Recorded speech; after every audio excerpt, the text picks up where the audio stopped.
Welcome back to the BISP 2024 to 2025 podcast. My name is Paige, I'm in year 13, and today I'm joined by... The head students. Yeah? Would you like to introduce yourself? Hi, I'm Katie. I'm in year 13. I'm Ember. I'm also in year 13. Okay, that's great.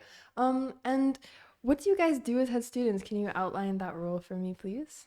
So essentially our job as head students is to try and represent the student community. So we propose programs, we come up with solutions to issues that students are facing. We kind of engage with the student body and try and make sure that everyone feels like their voice is heard within the greater school community. We're also in charge of working with all the students from the very lower end of the school, like the little ducks, all the way up through year 13. So we collaborate with the teachers and all the students and from all those year levels. That's great. And Katie, would you mind outlining the application procedure for a head student? Yeah, so that it's like a multi-step process and it begins in year 12. So at BISP, the head student position is by calendar year. So when we started in term 2 of year 12 and we will end at the end of this term 1 in year 13. So during term 1 of year 12, we wrote a written letter of motivation as like a written application, and that basically outlined what policies we're interested in, what our previous leadership experience was, all of that.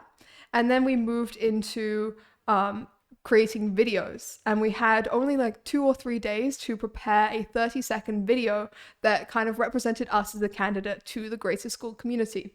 And people from across the school could vote for their favorite 2 candidates.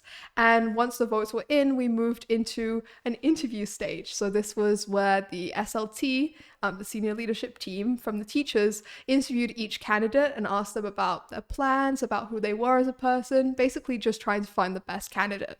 And using a range of all 3 of these interview process steps, they decided who the best overall 2 candidates were for this position. And what motivated the both of you to apply for this position? Well, for me, when I first came to the school in year 8, at the end of that year, during year 8, one of my teachers told me that they thought I'd make a really good head student. And from that point, I knew I wanted to be head student. As soon as any leadership opportunities were introduced or any opportunities to public speak, I was like, that was my end goal. So I was just everything from year 8 all the way out. I feel like I had a slightly different experience from Ember, because obviously Ember's been at BISP a lot longer than me. So she really knows the school community. But when I first came in year 12, I was quite new to the school, and so I had an outsider's perspective to a lot of the things that were going on. And so that meant that although I had had previous leadership experience at my previous schools, I could clearly see things that I really liked about BISP that I thought weren't a big thing at other schools that I wanted to highlight further, and also things that I think BISP could get the opportunity to do, and that would be really great for the students here. So for me, my interest in becoming head student was primarily from what I could do. Yeah, it must have been quite a nerve-wracking experience to be new in a school and then apply for such a big position. Did you find it quite... Yeah, I gotta say I was very surprised when they let me apply, because when I first came, I kind of figured, oh, I'm moving to a different school for sixth form. That's kind of leadership kissed goodbye for me. But when I came in, they were really open and welcoming for new ideas from the get-go.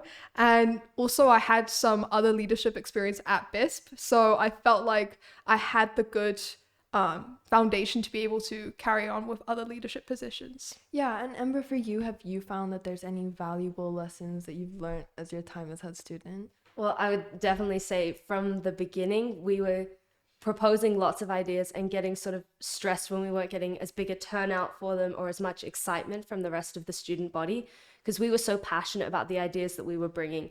But because people weren't aware of how they would fit in sort of the context of our school community, they weren't as keen on them as we were hoping. But we've kind of realized that as we've done some of these events again, people just need that initial event and then it kind of grows from there. So we're sort of planting the seeds that will hopefully grow in the next few years after we leave. Yeah, and you both have mentioned that you had prior leadership experience. Do you want to talk a little about things you've done outside of school for that? Katie, would you like to go first? So yeah, before I came to BISP, I had some previous leadership experience growing up, mainly in the house system, and also for well-being. Particularly, I was well-being lead in my old school in year 12. In year 11. So I had some leadership experience, but mostly within extracurricular activities. So I don't know how well of a fact this is known throughout the school, but I'm a musician at heart and I play cello. So I have had a long experience working with other musicians in orchestra, kind of leading my cello section. So I kind of already had the mentorship angle, and that's what inspired me to start with MUN. So Model United Nations is a club that I'm really enthusiastic about. It basically gives students the tools to engage and grapple with like global issues, and to also practice empathy for people from other countries and to try and look at different viewpoints. And when I came to BISP, we did have an MUN team, but it wasn't yet student-led. So I talked to the head of sixth form at the time, Mr. Perkins, and he was very welcoming for student leadership within this club. So I started getting involved with leading the MUN team, and I ended up creating Phuket MUN, which is the first MUN conference on Phuket. And this gives all the schools in Phuket the kind of opportunity for students to be able to join MUN and to start with this thing without making the financial or the time commitment of having to travel to other parts of the world in order to go to conferences. So it was a really good way for so many students to start getting involved in global issues, start getting involved in politics, and start thinking about their place as a global citizen. And that definitely gave me the skills and the confidence that I needed to move on to other leadership positions within the school community later. Yeah, and Ember, what about you? How have you been in these leadership positions outside of a school environment? Well, there's obviously all the stuff within school, but then for outside of school, I would say the 24-hour race, which is a charity organization that aims to stop human trafficking and modern day slavery. So I did the race last year, and I just did it as kind of like a relay event. I didn't realize that there was kind of this deeper fundraising idea behind it. And when I found out about that, I knew I had to be involved in it. And the school's been so supportive in helping me and Amber, who's the other student who are directing this race for 2025, in getting all our committee members and everything for CAS and really advocating for this cause. Because over the process of working with the other directors and learning more about this, we've actually become really passionate about what we're working for, and we want to spread that throughout the whole school community. That's great. And when it comes to policies that you guys have passed or things you've done inside of the school, what have been some highlights for you? I would say number one is getting prom, because that has been a long process. That's been something we've definitely wanted from the start. That was like top of the list because I know it's such a big part of the high school experience, and we really wanted to be able to give that to all of the students, especially considering now it's our senior year. We really wanted the like senior prom. Yeah, absolutely. Even in school now, I can hear and see people really getting excited for that and really, yeah. And go on. I think another thing that both Ember and I try to do is we want to give opportunities to other students to lead. So something that was really important to us is obviously we've been given this great opportunity to be able to be head students, but we want to emphasize to students that you can be leaders even without a position or a title for that. So one of the ways that we wanted to do that was by creating initiatives like the student newspaper, like the student social media page, the Instagram, BISP Student Life, if you want to follow. Things like that allow students to have a voice without necessarily having to commit to a leadership position. And a lot of the students that we see in these two things, they already do a lot of leadership stuff, and they just want to have a way to express that. But also many of the students are ones who perhaps aren't so well known around the school, who perhaps wouldn't usually sign up for something like this, but having the opportunity to express themselves, to express their ideas, to express the way that they perceive the school, it's a really valuable amount of experience for so many students. And also for students on the other end, students reading our posts or reading the newspaper, it's a great way to kind of see their own experiences reflected somewhere and to really engage with school life here. Mm-hmm. Yeah, I feel like it's definitely strengthened the school community, and also it's so important for students to feel like they have a say in their own environment and that sort of thing. And is there a way that you guys can summarize sort of the skills and kind of things that you've learned or attributed from your time as head students or leadership positions in general? I would say we were talking about this before, the fact that we're both kind of theater kids. We both do music and drama activities. So we definitely started with a solid foundation in public speaking and presenting to people. But over the course of this, I think we've been able to strengthen that, and also working with a wide variety of people. So with a lot of the younger kids, we've been able to help them sort of develop their public speaking and presenting skills as well. And people who might not have been so confident, working with them as well as people that might be more used to doing that has been really good. As well as working with like head of events, academics, well-being, and all the house captains.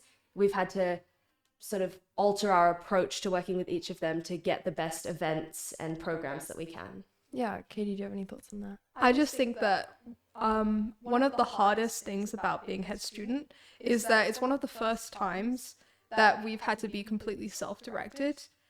This isn't to say that we don't receive support, because we work very closely with the SLT, with other student leaders, with the student reps.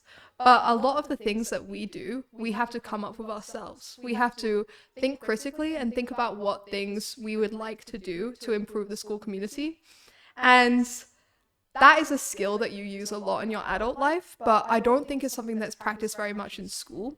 From when we were younger, most of the assignments we get in school are given to us and we simply complete them.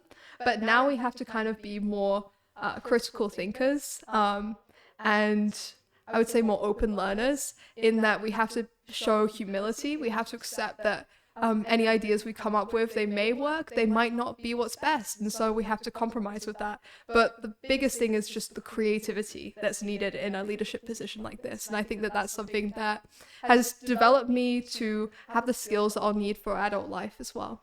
Yeah, and I can imagine problem-solving skills must also be quite important. What would you say to younger students who want to apply for the position but may be hesitant because maybe they're not confident in public speaking or group work or something like that? Well, I would say we definitely get support in this role. Anytime we've had a deadline or an exam or like just a really high workload at some point, we always have either the other students to sort of fall back on and get support from, or the teachers are always there to sort of adjust our schedule, push back a deadline. And for the public speaking part, you also get support in that. And you realize that at assemblies, the people in the audience, all the other students, they're there wanting you to succeed. It doesn't matter to anyone if you actually make a mistake. It's just not a big deal, which I think you realize over the course of being in this position. Yeah. And honestly, the best time to start is now. I've had a lot of students come up to me for advice with how to get into leadership. And I think the ultimate thing is take every opportunity. As we were saying earlier, leadership isn't about the title of the role that you have or what necessarily goes on your school transcripts. It can also be about putting your hand up in class, helping other students with their homework. Things like that mean that you start to get that leadership experience. You start to become a trusted member of the community. From there, you can start volunteering to help out the teachers if they ask for volunteers. You can start getting involved with clubs. And from there, you'll slowly build up the skills that you need. Something like head student can seem really daunting at first. It seems like you need to know what you're doing at all times. You need to be able to self-direct. And that is a huge role. But all the experience that it needs for a role like this comes from a long time of just doing the little things. And I'm sure that if you're a student who's interested in a role like this, you probably have done so much more than you ever thought that you have already. You've probably been doing a lot of things within your own community for a long time. And so don't get yourself down if you don't necessarily have the same number of written leadership roles as another person does. That's great. And given the fact that we're graduating, just as a closing thought, and the year 12s are going to be electing their head student quite soon, is there anything you'd like to say to this next generation of BISP head students? Okay, I'm gonna speak straight.